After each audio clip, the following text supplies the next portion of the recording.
నేను వచ్చినటువంటి నేపథ్యం కూడా నేను గవర్నమెంట్ స్కూల్లోనే చదువుకున్నా, నేను గవర్నమెంట్ హాస్టల్లోనే తిన్నా, నేను గవర్నమెంట్ యూనివర్సిటీలోనే చదువుకున్నా, ఉస్మానియాలో చదువుకున్నా, జేఎన్టీలో చదువుకున్నా, కార్తీయలో చదువుకున్నా, అన్ని చదువుకొని ఇక్కడ వరకు వచ్చి మీ అందరికి కూడా మీ కాళ్ళకు షూజ్ ఉండాలి, మీ కాళ్ళకు మట్టి అంటుకోకూడదు, మీలో ఆత్మగౌరవం పెరగాలి, ఆత్మ న్యూనతాభావం రాకూడదు మీకు అనేటువంటి ఉద్దేశంతో ఈ కార్యక్రమాన్ని చేపడతాము. ఇక ఈ యూనిఫామ్స్ కాకుండా ఏ కార్పొరేట్ కూడా అంత గొప్ప యూనిఫామ్ వేసుకోవడం, అటువంటి యూనిఫామ్ మీకు తీసుకురావాలనేది నాకు డ్రీమ్. ఖచ్చితంగా అది తీసుకొస్తా. అలాగే ఈ కార్యక్రమాన్ని నేను, కలెక్టర్ గారు, డిఓ గారు అందరం ప్రారంభించినాం. తుర్కపల్లి మండలంలో ప్రారంభించిన రోజు పాపం కలెక్టర్ గారు కూడా నాకు చాలా సపోర్ట్ గా నిలబడ్డారు, డిఓ గారు నిలబడ్డారు. ఎస్, ఇదంతా నేను క్యూ న్యూస్ లో ఉండగా ఒకరోజు మధ్యాహ్నం ఒక అమ్మాయి నాకు ఫోన్ చేసింది. ఆ అమ్మాయి ఫోన్ చేసి, సార్ మిమ్మల్ని ఒకసారి కలవాలి నేను అన్నది. అంటే నేను ఆఫీస్లోనే ఉన్నాను రామ్మా అని చెప్పడం జరిగింది. వాళ్ళ నాన్నని తీసుకొని వచ్చింది. వాళ్ళ నాన్నని తీసుకొని వచ్చి వాళ్ళ నాన్న ఏం పని చేస్తాడంటే హైటెక్ సిటీ ఏరియాలో రోడ్డు మీద చిన్న బజ్జీల షాప్ పెట్టుకొని అవి చేసి అమ్ముకుంటారు. కానీ ఆ అమ్మాయి, వాళ్ళు ఎవరు మాట్లాడుతారు ఒకసారి అమ్మాయి అయితే, ఆ అమ్మాయి చాలా వెరీ క్లవర్ స్టూడెంట్, చాలా క్లవర్ స్టూడెంట్. ఆ అమ్మాయి ఒక ఎంట్రన్స్ ఎగ్జామ్ రాస్తే పంజాబ్ లో ఒక టాప్ యూనివర్సిటీ, ఇండియాలోనే టాప్ యూనివర్సిటీలో అమ్మాయికి సీట్ వచ్చింది.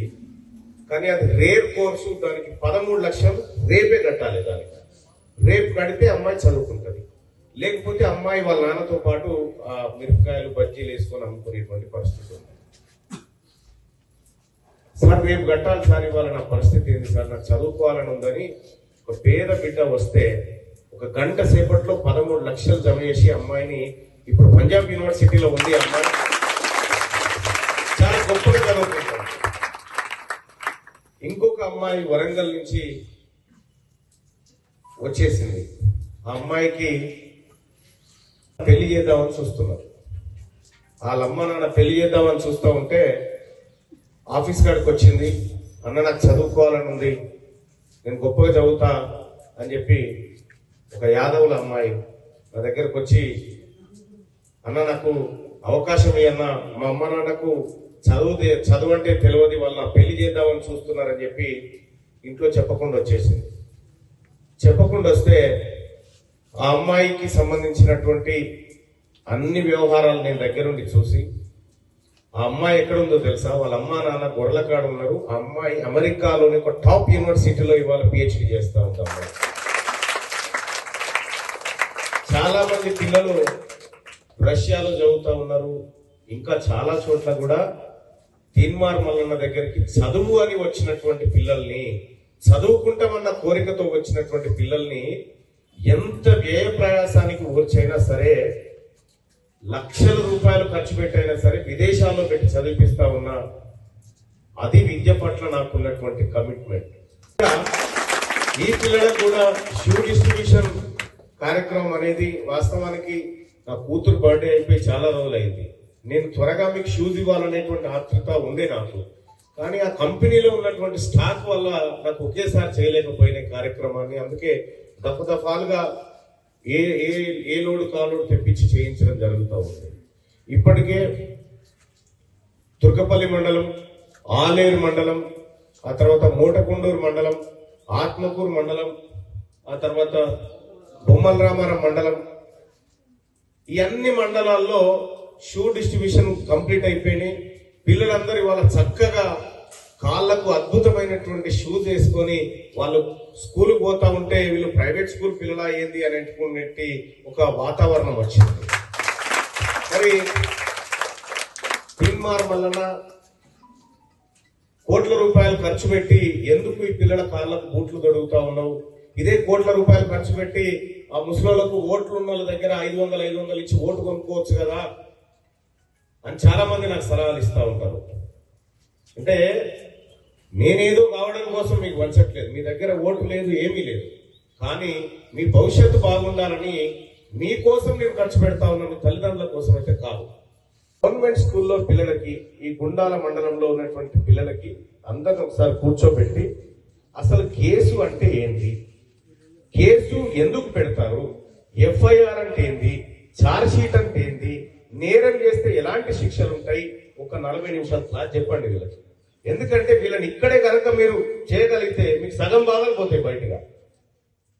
ఒక 40 నిమిషాల క్లాస్ కు వాళ్ళకు సమయం ఇస్తే ఒకసారి వాళ్ళని పిలవండి, ఒకసారి తహసీల్దార్ గారికి రిక్వెస్ట్ పెట్టండి, ఒకసారి ఎంపీ తహసీల్దార్ గారు కూడా వచ్చి ఒకసారి చెప్పాలా అసలు ఎంఆర్ఓ ఎవరు, వాళ్ళ అమ్మా నాన్న ఎంపీ ఆ కార్యాలయానికి ఎందుకు పోతారు, భూములేంటి, బుక్కులేంటి, హక్కులేంటి అనేటి వాళ్ళు కూడా వివరిస్తే వీళ్ళకి ఈ స్థాయిలోనే కొంత అవగాహన ఏర్పడితే రేపు వాళ్ళు కొంత బయటకు వచ్చే టైంకి అంత అవగాహన వస్తుంది. అంటే చదువుతోటే కాదు, బయట సమాజ అవగాహన కూడా చాలా అవసరం. కాబట్టి 10 నిమిషాలు పిల్లలు కూర్చోబెట్టుకొని మాట్లాడిపోతే పిల్లల్లో ఒక ధైర్యం వస్తుంది. పిల్లలు చెడు అలవాట్ల వైపు పోకుండా ఇవాళ రేపు చూస్తా ఉన్నాం, ఎక్కడ మహీంద్రా యూనివర్సిటీలో 30 మంది పిల్లలకు డ్రగ్స్, గంజాయి అలవాటు అనేటువంటి పరిస్థితి. సో వాళ్ళకి అవేర్నెస్ లేక ఏం జరుగుతుందో తెలియక ఇది జరుగుతా ఉంది. కాబట్టి ఇంత అద్భుతమైనటువంటి అధికారులను వాడుకొని ఈ గుండాల మండలంలో విద్యా వ్యవస్థను మళ్ళీ పునరుజ్జీవింపజేయాలని చెప్పి కోరుతా ఉన్నా. అలాగే ఉపాధ్యాయులారా మీకు కూడా నేను రాగానే మేడం కుర్చేసి కూర్చోమంటుంది అంటే, అమ్మ అది మీ కుర్చీ, దానికి ఒక గౌరవం ఉంది, దాంట్లో ఎవరిని కూర్చోబెట్టొద్దు, మీరే కూర్చోవాలని చెప్పిన. ఇప్పుడు కూడా చెప్తా ఉన్నా, ఉపాధ్యాయులారా మీ సమస్యలకు ఏ సమస్యలున్నా నా దృష్టికి తీసుకురండి. నాకు తెలుసు మీలో కొన్ని ఇబ్బందులు ఉన్నాయి, మీ ఉద్యోగరీత్యా మీకు అనేకమైనటువంటి సమస్యలు నా దృష్టిలో ఉన్నాయి. వాటి విషయంలో నేను చిత్తశుద్ధితోటి నా పరిధిలో నేను ప్రయత్నం చేస్తూనే ఉన్నా, చేస్తానని చెప్పి తెలియజేసుకుంటూ, అలాగే ఈ కార్యక్రమానికి విచ్చేసినటువంటి పెద్దలందరికీ మరోసారి ధన్యవాదాలు తెలియజేసుకుంటూ, నాకు ఒకటే మాట, మీ ఫ్రెండ్స్ ఎవరన్నా ప్రైవేట్ స్కూల్కి పోయినా కూడా వాళ్ళకి చెప్పండి, మీది బాగుండదురా, మాకు బాగుంటుంది, మాకు అక్కడ షూస్ ఇస్తారు, మంచి పౌష్టికాహారం పెడతారు, మంచి టీచర్లు ఉంటారు, మంచి గేమ్స్ ఉంటాయి, అన్ని ఉంటాయని చెప్పండి. వాళ్ళ కాడ అవన్నీ ఉన్నాయి, మంచిగా చదువుకోవాలి, పైకి రావాలనేటువంటి ఉద్దేశం. ఒక్కసారి మీకు తెలుసా, ఇక్కడ చదువుకున్న తర్వాత గొప్ప ర్యాంకులు వస్తే ఉస్మానియా యూనివర్సిటీలో సాంబార్ ఎంత టెస్ట్ తెలుసా మీకు? ఉస్మానియా యూనివర్సిటీలో మాకు మా పొలిటికల్ సైన్స్ ప్రొఫెసర్ చెప్తుండే, ఒక్కసారి ఆ సాంబార్ తాగించుంటే ఎట్లుంటుందో అంటుండే. ఆశకు పోయినాం మేము. మాకు వాస్తవానికి అది కావాలేమో, నిజంగా అంత అద్భుతంగా ఉంటుందేమో అనుకున్నాం. అప్పుడు అంత లేదు కదా, భోజనం కూడా తినడానికి కూడా లేకుండే.